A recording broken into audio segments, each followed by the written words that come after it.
देख रहे हैं सत्यहिंदी.com। चलिए एक नजर डालते हैं। भारत जोड़ो यात्रा इस समय 9 दिन के ब्रेक पर है और इस ब्रेक के बाद 3 जनवरी को यात्रा फिर से शुरू होगी और गाजियाबाद के रास्ते से उत्तर प्रदेश में प्रवेश करेगी। इस बीच खबर है कि कांग्रेस द्वारा यात्रा में शामिल होने के लिए विपक्ष के कई बड़े नेताओं को निमंत्रण भेजा गया है।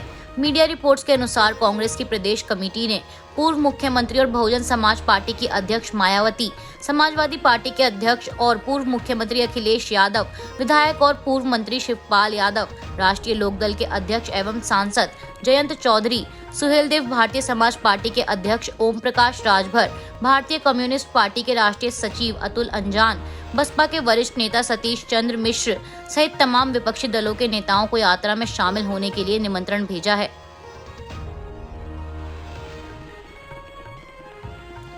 चीन के साथ साथ दुनिया भर के देशों में कहर बरपा रहे कोरोना को मद्देनजर रखते हुए भारत सरकार द्वारा इससे निपटने के लिए कई तरह की तैयारियां की जा रही हैं।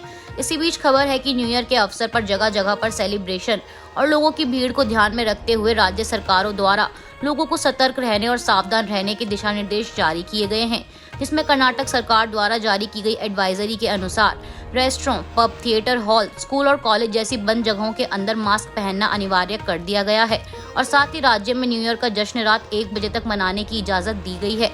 वहीं गोवा में राज्य सरकार ने नए साल के जश्न को ध्यान में रखते हुए किसी भी तरह की कोविड संबंधी पाबंदियों को लागू नहीं करने का फैसला किया है। गोवा के मुख्यमंत्री प्रमोद सावंत ने एक उच्च स्तरीय बैठक के बाद यह घोषणा की। उन्होंने बताया कि 1 जनवरी 2023 तक कोई अंकुश नहीं होगा। हालांकि राज्य सरकार उसके बाद की स्थिति को रिव्यू करने के बाद तय करेगी कि प्रतिबंधों की कोई आवश्यकता है या नहीं। इसके अलावा हिमाचल प्रदेश में राज्य सरकार ने एहतियाती कदम उठाते हुए कोविड प्रतिबंध लगाए हैं और लोगों से मास्क पहनने और सोशल डिस्टेंसिंग के नियमों का पालन करने को कहा है। साथ ही होटल और रेस्टोरेंट के मालिकों को यह सुनिश्चित करने के लिए भी कहा गया है कि विजिटर्स इन मानदंडों का पालन जरूर करें। वहीं उत्तराखंड में प्रशासनिक अधिकारियों द्वारा मास्क के इस्तेमाल और सोशल डिस्टेंसिंग के पालन करवाने के निर्देश दिए गए हैं।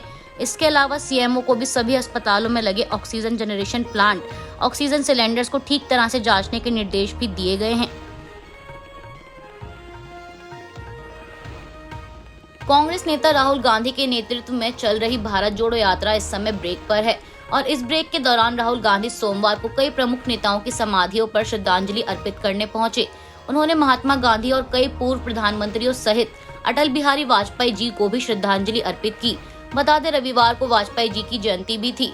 वहीं अब राहुल गांधी द्वारा अटल बिहारी वाजपेयी के स्मारक पर जाने को लेकर भी राजनीति शुरू हो गई है। जहां एक तरफ भाजपा ने इसे नाटक बताया है, तो वहीं उत्तर प्रदेश के उप मुख्यमंत्री ब्रजेश पाठक ने कहा है कि यह अच्छी बात है कि उनकी विचारधारा में परिवर्तन आया है। अच्छा है कि वो वहां पहुंचे। अटल बिहारी वाजपेयी सर्वमान्य नेता हैं। वहीं कांग्रेस नेता पवन खेड़ा ने इस पूरे मामले को लेकर कहा कि भारत जोड़ो यात्रा के रूप में राहुल गांधी तपस्या पर निकले हैं। जो तपस्वी होता है वो दलदल से ऊपर उठ चुका होता है। राहुल गांधी भी तपस्वी हैं, वो दल से ऊपर उठ चुके हैं। तेलंगाना हाईकोर्ट द्वारा राज्य में विधायकों की खरीद फरोख्त का केस सीबीआई को ट्रांसफर करने का आदेश दिया गया है। इसके साथ ही हाईकोर्ट ने राज्य द्वारा गठित मामले की जांच कर रही एसआईटी की टीम की इन्वेस्टिगेशन पर भी रोक लगा दी है। वहीं इस मामले को लेकर भाजपा नेता और एडवोकेट रामचंद्र राव ने प्रतिक्रिया देते हुए कहा कि अदालत के इस फैसले का स्वागत करते हैं। गौरतलब है कि केसीआर के पार्टी के विधायक पायलट रोहित रेड्डी समेत 4 विधायकों ने 26 अक्टूबर को 3 लोगों रामचंद्र भारती, नंद कुमार और सिम्हाजी स्वामी के खिलाफ शिकायत दर्ज कराई थी। रेड्डी ने आरोप लगाया था कि आरोपितों ने उन्हें अपनी पार्टी छोड़कर उनके साथ शामिल होने के लिए 100 करोड़ रुपए की पेशकश की थी। इसके साथ ही मुख्यमंत्री केसीआर ने भी आरोप लगाया था कि भाजपा उनकी सरकार को गिराने की कोशिश कर रही है। वहीं भाजपा ने इस आरोप को खारिज करते हुए कहा था कि मामले के 3 आरोपियों के साथ उसका किसी भी तरह का कोई संबंध नहीं है। अमेरिका में बर्फीले तूफान की चपेट में आने से मरने वालों की संख्या 50 पहुंच गई है। पश्चिमी न्यूयॉर्क के बुफेलो में बर्फीले तूफान की वजह से आपातकालीन सेवाएं उच्च प्रभाव वाले क्षेत्रों तक पहुंचने में असमर्थ हैं और वहां वाहनों और बर्फ के ढेर के अंदर जीवित या मृत लोगों की तलाश जारी है।